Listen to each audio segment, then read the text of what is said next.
Keeneland Racecourse is the most beautiful racetrack in America, hands down. Good afternoon, ladies and gentlemen. I welcome you to the breeding stock sale. Book one. Good to have you back with us.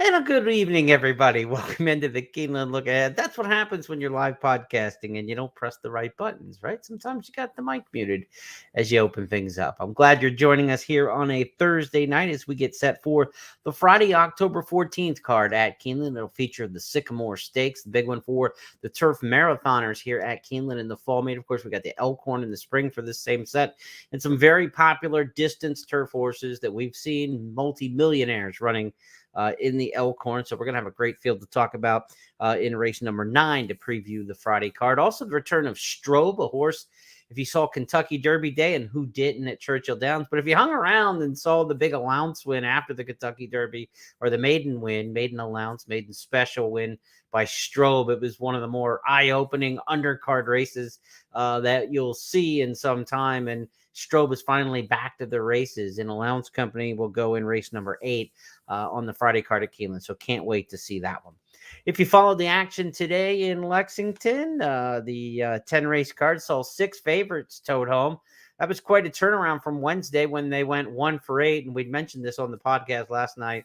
You know, these things tend to turn around and even themselves out. Favorites are going to win 35, 36, 38% over any length of time in horse racing. So a 1 for 8 Wednesday was probably bound to happen. Maybe not to the extreme of 6 out of 10, but the favorites certainly did punch home well on the card Wednesday. Or Thursday, I should say, the second day of the race week, 6 for 10 on Thursday. It's tough to get the days of the week straight. They all kind of run together after a little while. 2 wins on the card today for Luis Saez, Julian Leparoux, and Florent Giroux. So 3 different jockeys had 2 wins apiece on the program today. Really, the big story of today, I thought, was the first time starting debut winner, Extra Nejo, 9.5 length victory in race number 7. If you didn't catch that one, be sure to go back and check it out. $1.35 million son of Into Mischief, 2-year-old debuting, going the about 7 furlong distance and just annihilated him for trainer Steve Asmussen. Could be one to watch for the stakes coming forward. Maybe Churchill in the fall.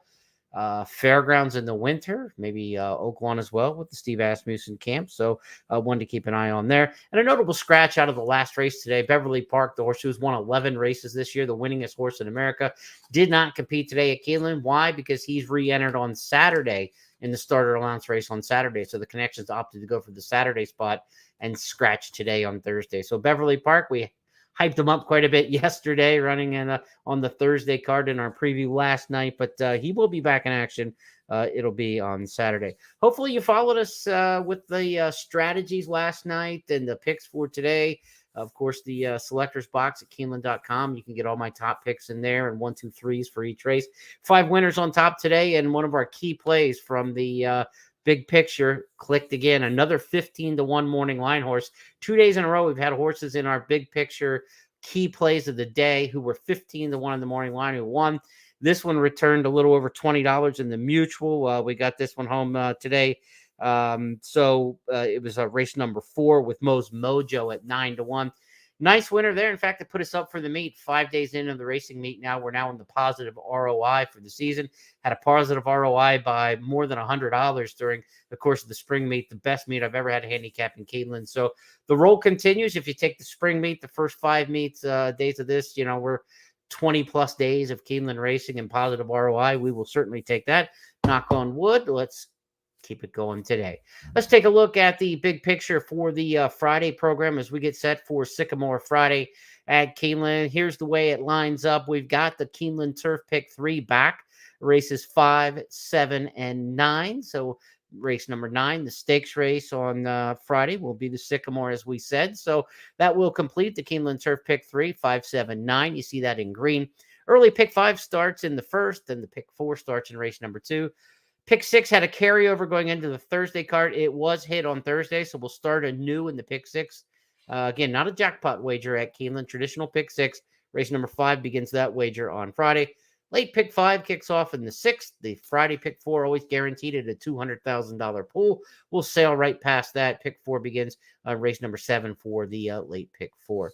Now, our key plays. We give you 3 key plays and scenarios each racing day. I think we've clicked every single day of the meet so far with at least one of our key plays. And again, the last 2 days, we've had horses 15-1 morning line plays in these key plays who have won for us and returned nice mutuals. So let's hope to keep that going. Got a little right off the bat, a jockey angle to take a look at in race number 1. We've got an exotics bomber. I think we've got a logical horse that we can kind of feel decent about in the top spot in race number 5, but we got an exotics bomber underneath. So we're looking at some tries and supers in the middle of the card with that one. And we're looking for Grand Motion to continue some of the momentum he's had at the meet. His horse is all running very well right now. A couple horses later in the card that we're going to look at from Grand Motion. We'll take a look at the entire program in just a moment. And also later, we'll get an interview from Julian Leparoux. He's riding one of the favorites, Mira Mission, in the Sycamore Stakes. Tom Leach caught up with him in the paddock earlier this week, and we'll get his thoughts on Mira Mission, courtesy of Tom's interviews. We'll have that, and we'll also have the Keeneland Selectors Box with everybody's picks across the board. So let's get to that right now. Race number 1 on the Friday card. As we like to show you here, this is the Keeneland Handicappers Consensus. Just a screenshot from Keeneland.com. You can go check that out for yourself in the expert selections section of the website. There's also an easy print button there, a printable version of this. So if you like to keep the hard copy with you, looks like this. I print one out every day. So get yourself a hard copy, take it along with you to the track if you're going. If not, you can certainly just pull it up off the website on your mobile device if you're so inclined to do so. But race number 1, as we look across here on the handicapper selectors picks, we see the 5 Tap and Sway picked by Scott, picked by Tom, also picked by Kim. So 3 top picks for Tap and Sway. Both Gabby and myself go in other directions in here. So let's get into our handicapping and why we like whom we do here in race number 1. Race number 1's a $16,000 open claimer at 6 furlongs. I think you want to find yourself some speed in here. And the Churchill horses have done really well at some of these lower claiming levels. But the thing I like about this, and because I put this horse on one of my key angles, it's a jockey angle in here. Short fields and 6 furlong sprints. We've only got 6 horses in this race, 7 horses in this race. When there's a small field and it becomes a rider's race and it gets a little more cat and mousey, Corey Lannery has outstanding numbers playing this cat and mouse game. 6 furlong sprints at Keeneland with the shorter field sizes. He's absolutely exceptional. He rides my top pick in here, Girls a Bullet. And I'm telling you, it's a jockey angle play here and why I'm going with the 4. And that be another reason why you don't see that amongst the other public handicappers, because maybe on form you look at this Tom Vance trainee and say, all right, coming in from Churchill, a little bit of a class drop, but there's nothing here that I really want to jump and embrace. But if you feel like these horses are evenly matched, and I don't think there's a standout in this race at all, then you're looking at what can put you over the top. A good ride, 6 furlongs, cat and mouse game with a small field. Maybe Corey Lannery can get it done for us. He likes to save ground. He likes to stay on the fence. We'll see maybe if he can slide down and get this horse to save some ground. And I'm going Girls a Bullet in the opener as my top choice. Tap and Sway, the horse picked by 3 of the other public handicappers, is a horse coming in from Indianapolis. Last time out finished second, just kind of gave it up at the end. Going 5/8 of a mile as well. This is a horse who's on a long losing streak. Has only won one of his last 10. He's lost 8 in a row coming into this, 9 in a row. So, good luck to people picking Tap and Sway. There are quite a few of them. Maybe speed figure wise, you're looking in the 70s in the buyer department, and maybe this is just an easier field. and that's why you go with that one. But Tappan Sway doesn't seem to have a big will to win. I'm not going to take the shot that she's going to do it here at Keeneland in her first appearance over this racetrack at 6 furlongs. So she gave it up going 5 a couple times. I don't know if she can hang to win it going 6. There's other speed in here. Catechism from Prairie Meadows. I think the outside horse, Cadeau de Pay, has some early speed as well. So Sisters goes down on the rail, absolutely is speed. You don't want to be too far out of it, but like I said, if Girls of Bullet can save ground, hug the rail, let the field go, get into contention by the quarter pole, you want to be no more than about 2 lengths off the lead at the top of the stretch, then maybe we can punch through on the inside. So my top pick, Girls of Bullet in race number 1, and that's going to be the first of my key plays on this card. It's going to get the pick 5 started. Do I think this is a single? No, I don't. I think you probably want to use Cadeau de Pay on the outside, the Steve Asmussen trainee off the claim. I go too deep in here. I would get by with 2, though. I would go with the 4 and the 7 in here and try to get by too deep in the pick 5 to get things started. Certainly straight win bet money on the top pick in here, that being the 4-horse Girls of Bullet. Let's go to race number 2 now. It's a maiden claimer. Maiden claimer going 6.5 furlongs. These are 2-year-olds, so they've already dropped into the maiden claiming ranks. We've seen here in the past at Keeneland, you're looking mostly for horses, who are dropping out of the maiden special ranks. They seem to have good success here going the maiden claiming 2-year-old classification. Look, if you had a horse who debuted as a 2-year-old in a maiden claiming race, it's already admission that connections don't think a whole lot of them, or maybe they weren't an expensive purchase. They're not showing a lot in the morning. That's why you would debut for the maiden claiming. So it makes sense that if you're in a maiden claiming race and you're running against horses who've already been in the maiden claiming ranks, well, they weren't well thought of. The horses who are debuting in the maiden claiming ranks weren't well thought of. So it makes logical sense that a maiden special weight horse is one they thought more of, maybe spent more on, showed a little more promise, or sometimes we're just bullish with. They didn't have success in the maiden special. Now they'll kind of cut bait and try to find where they can find common friends that are among their same skill set and level. And so the drop the maiden claimer from maiden special really makes sense with 2-year-olds that those would have the most success. So looking at this race, you've got a handful of maiden special weight droppers in here. I went with the outside runner of those, Retained. I think Retained's making the drop in class here and should be awfully tough. Brendan Walsh trains. Walsh is having a tough meet, though. No question about that. I pulled up some stats earlier and looking at my other computer screen. Brendan Walsh, I believe at last check was, I'm going to wiggle around here on the BetMix database that I also like to use. Over 13 at the meet so far for Brendan Walsh. So we're going to try to get him off the old Ziggy, as they say, but he's got a class dropper coming out of the maiden special weight ranks, Retained all the way on the outside. The 11 will be my top pick in here. But if you don't want to go with a cold barn, I understand that. And Retained's been beaten a couple times at short odds, 2-1, 2-1, and 3-1 in 3 starts. Hasn't run poorly yet, but should find this class maybe a little bit more suitable, but pun intended, suitable is the other one I think you want to keep an eye on here out of the maiden special weight ranks. This one tried to go long on the turf in the debut. Cherie DeVoe is going to turn all the way back. By Twirling Candy. It's a good pedigree for the main track here out of a Curlin mare. Again, more Keeneland pedigree, I would say. Second career starts, good numbers, dropping in the maiden claimings, good numbers as far as the stats go for Cherie DeVoe's barn. So suitable should fit in here. Retained or suitable ought to get you through too deep in here. I think Retained is a single, though. I just the efforts, the first 3 are just better on paper than these, and the class drop. And maybe if Walsh is off to a little bit better start, they don't drop in class. But when the barn's going a little bit cold and you want to get a W, sometimes one of these higher level claiming races here for the $50,000 tag, you say, let's just go ahead and try to get a victory and punch one through. So I think Retained is going to be the winner here. And I'll go ahead and single. But if you wanted to go too deep and use suitable, I wouldn't argue against that too much. Tom Leach has that one picked on top. Gabby's got suitable in the mix as well. 11-8, really the majority of play here. Army Star, the 9, picked on top by Gabby, but certainly no more than 3 deep, I would say, based on the public handicappers, the way we have this one doped out. I'll single in here, though, with Retained, but I'm expecting a short price and, frankly, not the kind of race, intra race, that want to get involved with a lot of playing there. Like I said, I think, we might have a good angle in the opener. Race number 2, I think it's just kind of a straight up retain the horse to beat. So if you want to try to play the horse we like in the open or Girls a Bullet, don't forget about the daily double. And that's why we kind of, want to kind of keep reminding you of the wagering format here. When you like a horse, you try to hit him as many ways as you can. So if we have the angle, we're right with the Corey Lannery angle and the jock angle in race number 1. We want to hit Girls the Bullet to win.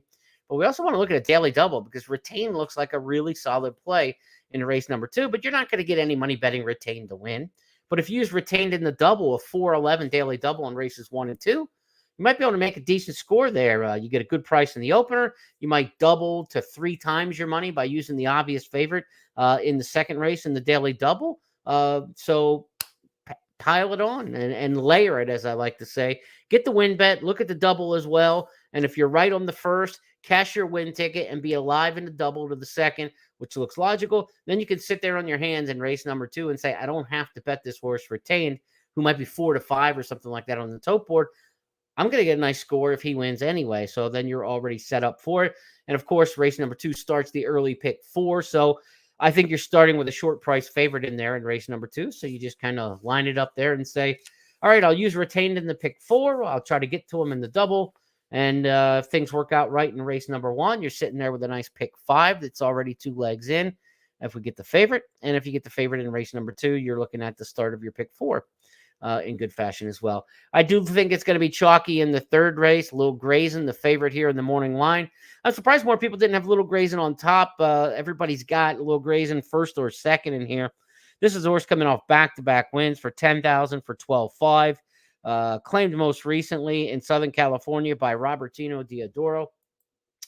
We've seen Diodoro claim a handful of horses from Southern California and have a lot of success at Remington Park in Oklahoma City. He's also bringing some of those Del Mar claims here to Keeneland. Of course, the competition at Keeneland tougher than what we're talking about at Remington Park, but this was a barn that had a plan. They were going to go out to Del Mar. They were going to claim horses to bring back east, and that's what they've done. They've had success with the ones they've done it so far with. I think Diodoro with Little Grazing will have this one ready in the right spot here for the starter allowance condition. And you think about it, it's a starter allowance 10,000, so it's not going to be the toughest race in the world. Horses that had run for 10,000 or less in the last year or two are eligible to compete in here. So Little Grazing's in really good form right now. It's a horse who's won 8 times over the course over the years, and mostly all in Southern California. But now coming east, I think this one will be tough in this spot. Little Grazing, top choice for me here in the third race. The 6 Frills won a similar race to this last April, or in the April meet, in the spring meet, and retains good form. I think Frills is one that you definitely want to consider in this spot. This is a race where a lot of horses have been claimed multiple times. Little Grazing's been claimed 5 times just in the past performances that you can see. Awesome Interest been claimed 7 times. Frills is with the same barn, and I think that's kind of a good thing for Frills, staying with the Daniel Leitch barn. Invaluable's one that, was claimed 5 times in the last 10 starts or so. So Frills kind of has that familiarity going, and I think that makes that horse interesting in here, and we know he's familiar over the racetrack. So Little Grazing the 2, 6 Frills. I think you go too deep in here because I really like the profile for Frills as a horse who's a winner over the track. And again, with all these different horses changing hands so many times, you can trust the past performances you look down and see with Frills. And I think that makes this horse very useful in this spot. So for me, it's a too deep situation. I would use the 2 and the 6. Awesome Indra, top pick for Gabby in here. Invaluable, top pick for Tom Leach in here. I also thought Invaluable fit well and is my third choice. So if you want to make a case for the 7, you could. But I'm going to go too deep here in the multi-race wagers. Little Grazing, Frills, and that's how we'll get involved in race number 3. Fourth race on the card is a claimer. This is a dual condition claimer. The 4th race on the program means that dual condition means the horse can be eligible if they're a non-winner of 3 races lifetime, or if they're just a straight 3-year-old, they can win as many races as you want. You look down through the past performances, and in some races, you're going to find that the 3-year-olds are really like advanced compared to the older horses. And we get that with Stormy Pattern in here because Stormy Pattern's 3 wins already in the career at age 3. Again, these older horses only have 2 career wins. They have to be a non-winner 3 lifetime to be eligible. So Stormy Pattern's the horse who kind of fits best on class. This one comes in from Del Mar. It's been a little bit off form against tougher competition though over the summer. We'll see what trainer Bob Hess Jr. can do with this one. First time over the track at Keeneland. By Gone Astray, there's not like a pedigree angle or something like that that makes me feel confident that Stormy Pattern's going to run well. Did all the damage in Florida and then went out to California and tried to take advantage of that ship and win money that they offer at Del Mar, but was unsuccessful in 2 local bids there. So now they come back here for $20,000. I thought Stormy Pattern was one that's okay. You've got the extra victory. You know, you're the 3-time winner against the non-winners of 3. But I don't like how they went out west, tried to get the money, didn't quite work out for them. So now they're coming here trying something else after all the success was in Florida, Gulfstream, Tampa. So I like Stormy Pattern a little bit in here, but that's not the one I want to settle on. I ended up going to Blue Kentucky in here. This is a horse who's got a little bit what I like to say soiled form. Because if you look at the past performance running lines, have been running against tougher competition. But that race 2 starts ago on the turf really looks bad, right? When you're 11th beating the city block in there, it just really clouds the form. It makes you think this horse maybe is worse than it is. But just draw a line through that race, like visually, cover it up with your finger or a pencil or whatever. You're seeing a horse who was 4th, 3rd, then did have the one bad effort for the 80,000 optional claimer. Prior to that, 3rd. Prior to that, 2nd here at Keeneland for 50,000. Blue Kentucky's pretty consistent, actually, on the main track. It's that horrible effort on the turf at 41-1, 2 starts back, that really makes the form look worse than it is. I know he's 0 for 8 this year. He's not a win machine, but this is a significant class drop. This is a horse who was 3rd in the Sugar Bowl Stakes going into his 3-year-old year a couple years back, or going into the 3-year-old over the course of this winter. So I'm going to take my shot with Blue Kentucky in here. Jason Barkley trains. He's not having as good a year as he's had in some of the past years. We'll see if we can get Blue Kentucky at a price. Let's see where the other handicappers are going. Now, this is a race where it's pretty wide open, right? 5 public handicappers, 4 different horses picked on top. Stormy Pattern, the 7 picked by Gabby and Kim. I've got the 2 Blue Kentucky. Tom's got the 4 Not Yet Charlie, and Scott's got the 9 DeSoto's War. You kind of go in there and you throw some of the others around.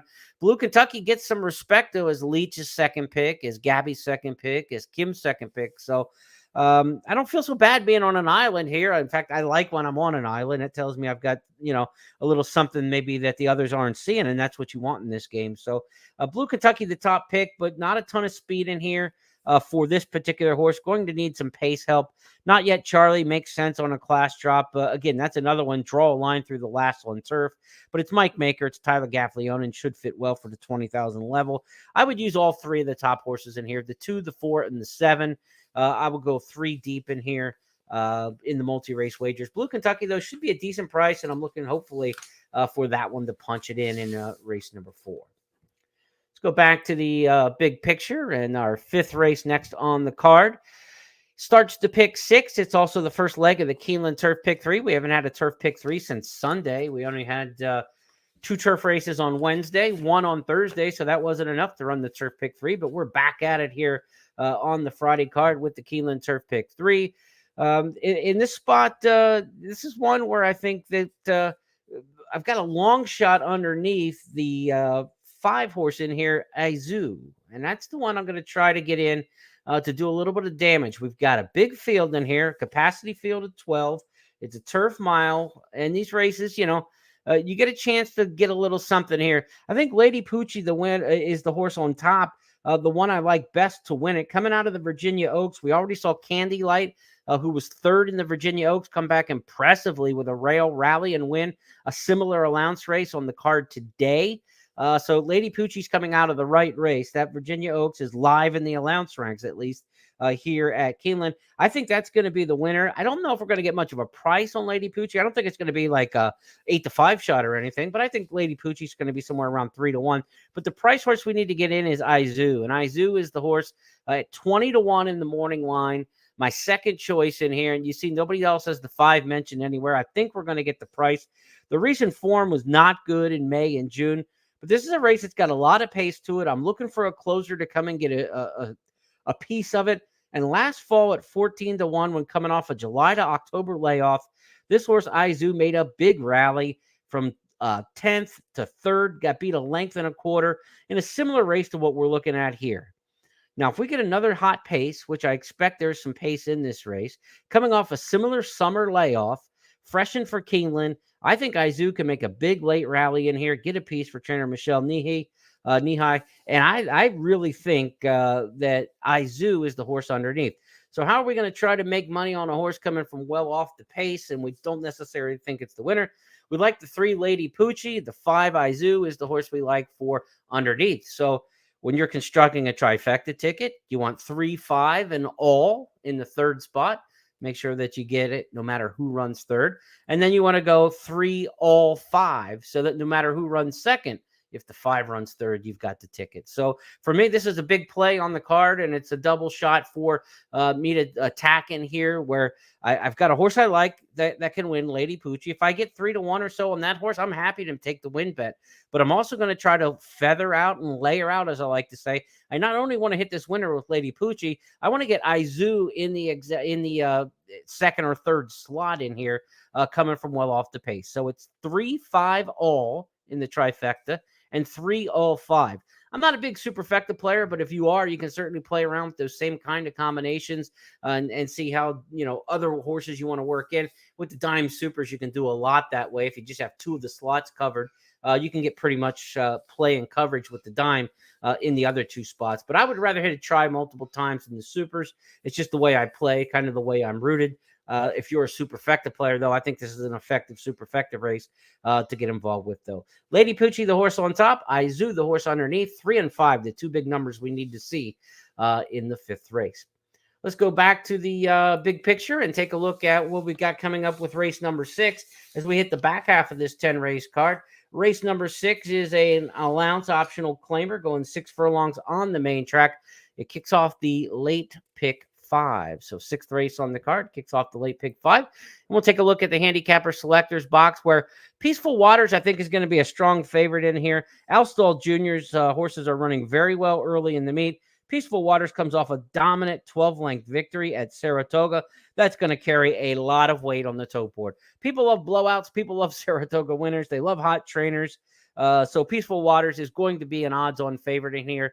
I'm going to take an upset shot. It's not an overly confident play, but I think there's a lot of speed in here. Peaceful Waters is all front-end speed, no doubt about it. Coppola is all front-end speed. Another horse who's got front-end gas is Stone Vicious, and I think Make It Big, the horse on the outside for Todd Pletcher, who won the Springboard Mile at Remington last year. I think he's going to show a little bit of early foot coming off a freshening. So I think there's some pace in here. I think it sets up for Tejano Twist. Tejano Twist was very good here last year as a 2-year-old. Drew off and won by 7 lengths here in the October fall meet. Looked absolutely impressive. Now, the question is Tejano Twist over the top? He was a really good 2-year-old. He ran a lot at 2. He ran 9 times as a 2-year-old. He's yet to win this year. His last race, though, perked up a little bit. He's in some weird spots. Turf miles, turf sprints. They got him back to sprinting on the main track, which is kind of what he should be doing. And he ran a good third behind Kavad, who was a good stakes horse at Oaklawn this spring. That was a good allowance race that he comes out of. The race sets up for him. Pace makes the race. So I'm going to take a shot with Tejano Twist. And I think he's a horse for course. He's run 3 times here. He's run the one real cracker. He's run another good race. I'm going to take my shot with him, but I know darn well Peaceful Waters is going to be a very tough out. I've got to get at least 5, 6, 7 to 1 on Tejano Twist to get interested, to be honest, if we're going to beat Peaceful Waters. If Tejano Twist is bet down too low, you just take a pass and say, I need more than that to beat Peaceful Waters. This is going to be a very tough favorite to knock off. If you're starting your late pick 5 in race number 6, a lot of people are going to be singling Peaceful Waters to get started. I would use Tejano Twist, though, in the pick 5. I like the top 2 in here quite a bit. Don't know what to make of Coppola. It's got the 2 wins, both pretty much wire to wire. Dominant at Delaware, dominant at Monmouth. By Into Mischief, the all-time sire here for the Keeneland Dirt, since we went back to the dirt in the fall of 2014. So Coppola's a horse I think that you can consider using in here. But I wouldn't want to be 3 deep in this situation and to start the late pick 5, because the likelihood of getting Peaceful Waters in there is, probably 50%. He's going to be a really short odds-on favorite.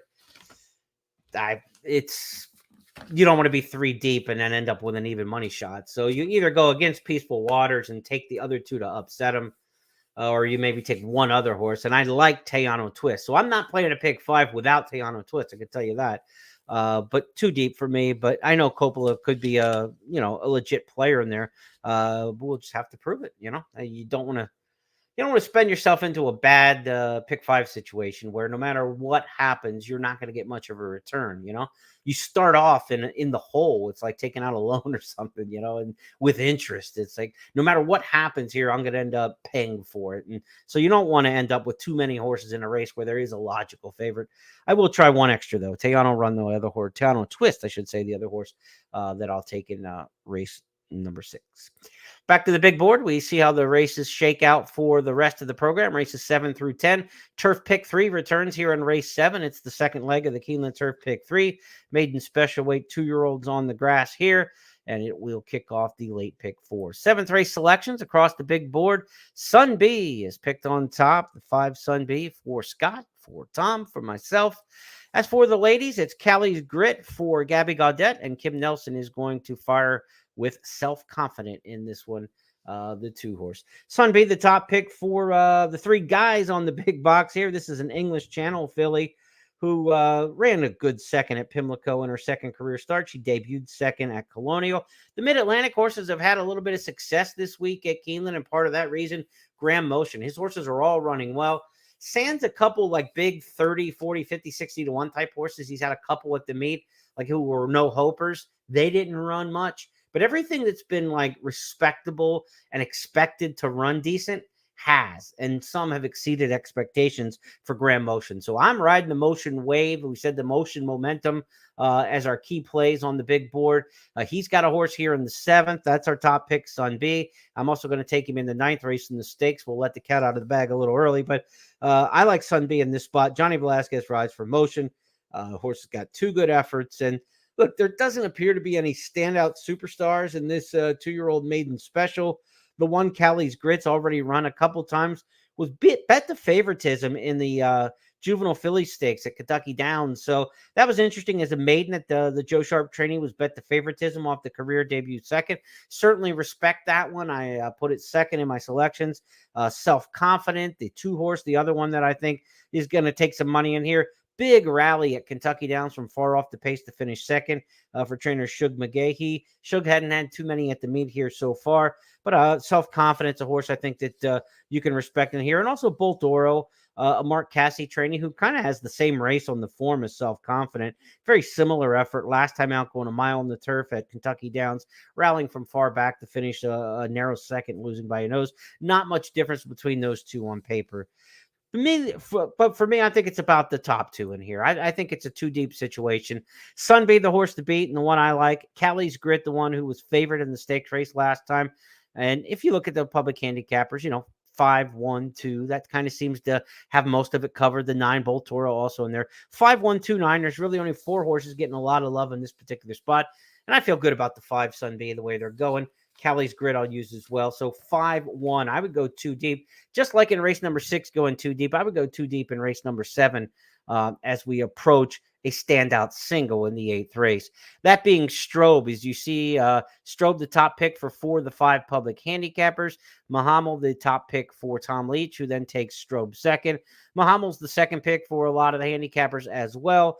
This just absolutely race number 8 looks like a 2-horse race. Mahamel coming off races at Belmont, knocking on the doors, never been worse than 3rd in 6 starts. He's by Into Mischief. We know how well those Into Mischiefs run here on the main track. Gelded since the last start. That was last October, though. It's a year gone on the sidelines for the Todd Pletcher trainee. The layoff doesn't bother me. It's 6 furlongs. And in today's modern training, horses went off the layoff all the time. At 6 furlongs in a lounge company, Mahamel's not going to need a race. Like the old saying, well, might need this race and improve the next time. Mahamel's going to run his race here. The question is what horse comes back off the layoff and the gelding and being away a year? If this horse is as good as he was when he left, he'll come back and run a race and be very competitive in here. If the reason he was laid off, he hasn't recovered from, and he comes back and he's not as good, he's not going to be any better next time, So it's not like one of those where it's a situation where he's going to need this race for the next start. But regardless of what you think of Mahamel and where he is like in his ability now after a year on the sidelines, there's no question of what Strobe looked like in May. Now we got to worry about the layoff with this one. Same thing. I am not worried about fitness or whether or not Strobe's going to be ready to run. This is another into mischief, just like Mahamel. Bred to love the course here at Churchill or at Keeneland, and the debut win at Churchill was just absolutely, positively stunning. This is the son of Flashing. It was a Grade 1 winner up at Saratoga and in New York. I believe Karen McLaughlin might have had Flashing, if my memory serves me right. Strobe, well bred. This is Godolphin through and through, and debut winner was just so smashing. I don't see a way to go against Strobe in this particular spot. I think it's a single in the multi-race wagers. And I'm not really even too inclined to get involved in the exactas and the tries in this race underneath Strobe, because I do think it's probably going to be Mahamel, and that's going to be a very short exacta. Do you want to take like an $11 exacta in a 12-horse field? That's just not for me. A lot can go wrong in horse racing, and you need to get paid when you're right. So to pull out an exacta in a 12-horse field, even if it is with two favorites, I don't want to get 10, $11 for it. And I think that's what you're looking at. So for me, it's not an intra-race play. This is where you look to, do I have a horse in the next race I like? Because Strobe looks like a free space. And if you think Strobe's a free space, as I do, then you're looking to the next race on the card and saying, can I hook him up in a daily double with something I like? Because let's say Strobe is 2-5. I think he's going to get hammered, right? 2-5, even in a 12-horse field. But can he double the cost of a daily double or double the return of a daily double? So let's say you like a horse who's 5-1 in the next race and would pay $12 if you bet him to win. Is the daily double from Strobe to that horse going to pay $20, $24 and double your payoff? That's what you're looking for. So look at the probables with the race with Strobe in race number 8. Look at the daily double probables, will pays to the next race, and see, okay, this horse is projected to be 4 or 5-1. What's the double paying? See if you can find some value there, because every once in a while you'll be able to double your money on a horse you like in the next race by taking a horse who pays well less than even money. So it's much better than a parlay where you would bet Strobe to win, take the winnings on Strobe, and then go bet that on the next horse. Oftentimes, most often, the double will pay better than the parlay. And that's what you're looking for to try to find some value from race 8 to race 9. And that's the way we'll play it out. As for race number 9, it's the feature race on the card, and it's also the final leg of the Keeneland Turf Pick 3. It's the Sycamore Stakes, Grade 3, $300,000 race. And in this race, Mira Mission could go favored. This horse has run 4 triple-digit buyers in the last 5 starts. Earlier this week, Tom Leach caught up in the paddock with jockey Julien Leparoux to talk about Mira Mission. Julien Leparoux will have the mount aboard Mira Mission in the Grade 3 Sycamore. Tell me about that last race. He got the lead. A really good horse passed him, but do you have any concerns the 1.5 miles? Not at all. You know, he ran such a big race last time. I almost I was worried about the horse in front for Chad. So I made a move a little bit earlier than I wanted to. So I got to the front soon, and Gufo came back and get us. But it's a pretty nice horse. You know, he loved the track. I've been walking him on the grass here. He's feeling good right now, so hopefully we get a good trip and see. It's a tough field. It's not an easy field, but hopefully he's going to run his race and run good. How have you seen him improve this year? Seems to be at his best. Well, at the beginning, we thought he was really a mile to mile and 8 horse.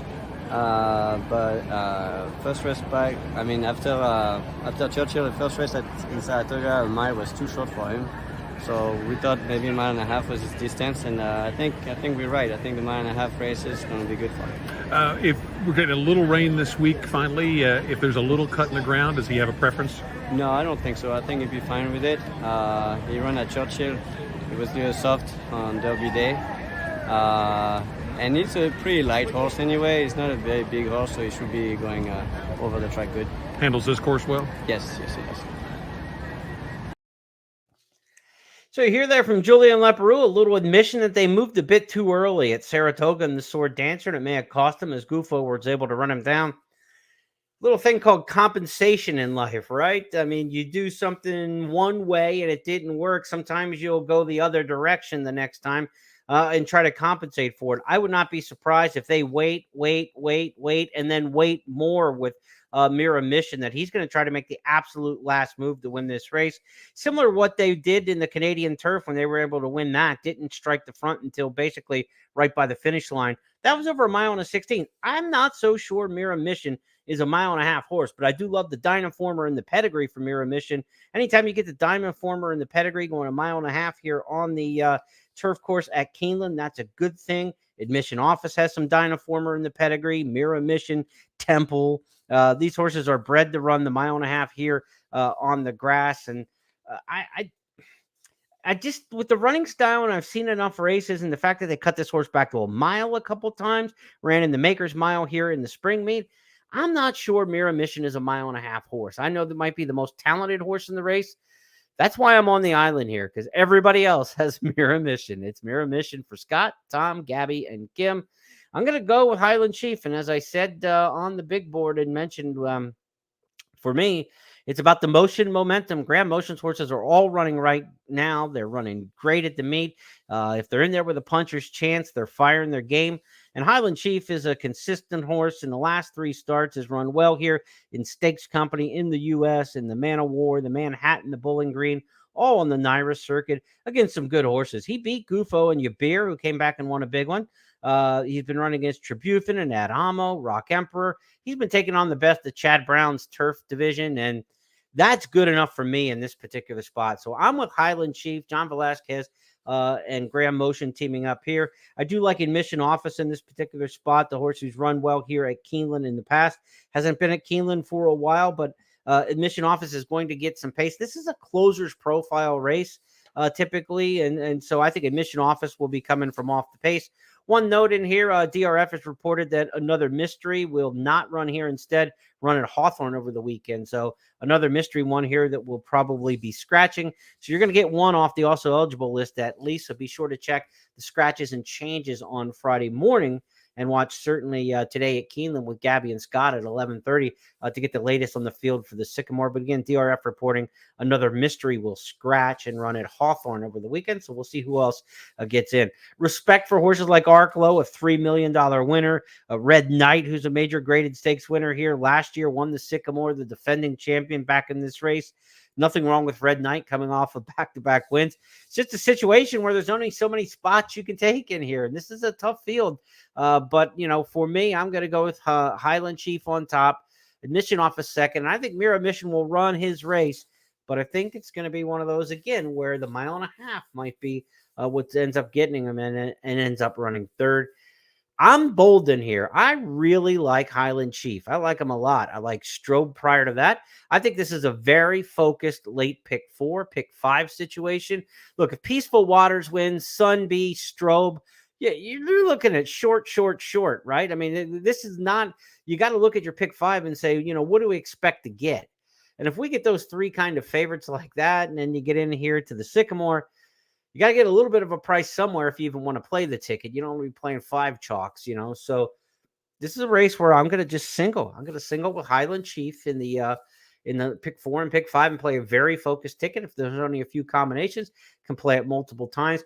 This doesn't look like one of those gangbuster days where, like Wednesday, where one of the pick 5s paid $3,200 and the other one paid like, what was it, 13,000 or 30. It was something crazy. The second one might have paid like 13,000 or something for the late pick 5. So it doesn't look like it on Friday for the late edition. Now, if a couple favorites go down, all of a sudden you've got that. But I'm not betting against Strobe. You know, I think Strobe looks rock solid.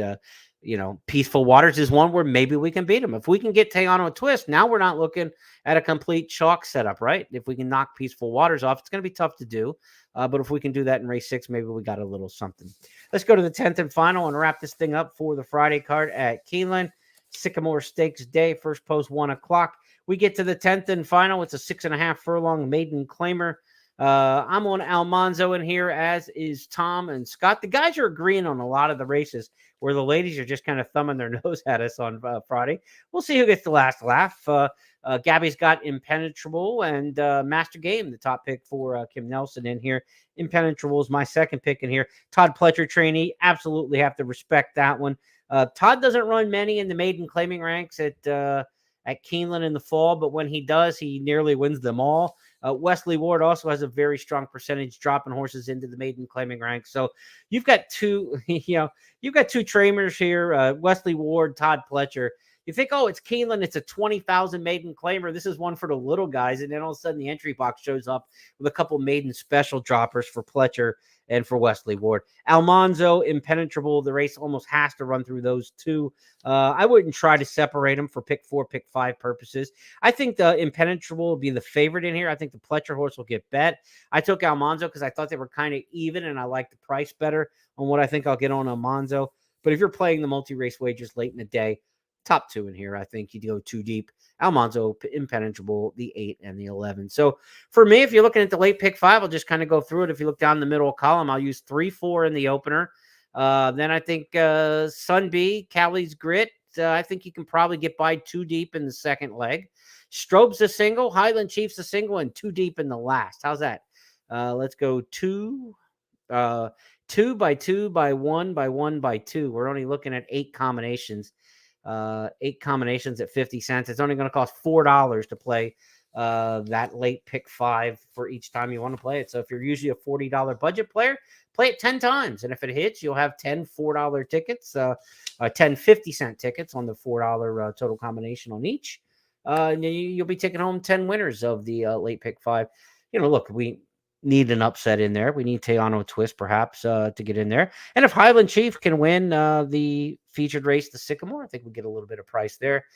But it does look like a late pick 5 that very well could have 3 favorites minimum in the on the ticket. So it does not look like a high pair.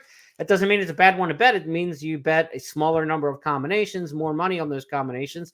And your confidence level is actually a little higher here because you have logical horses who look good. You're not just spreading and hoping to hit something in that regard. Will it pay as much? Of course not. But you're investing less on it. You can play more combinations.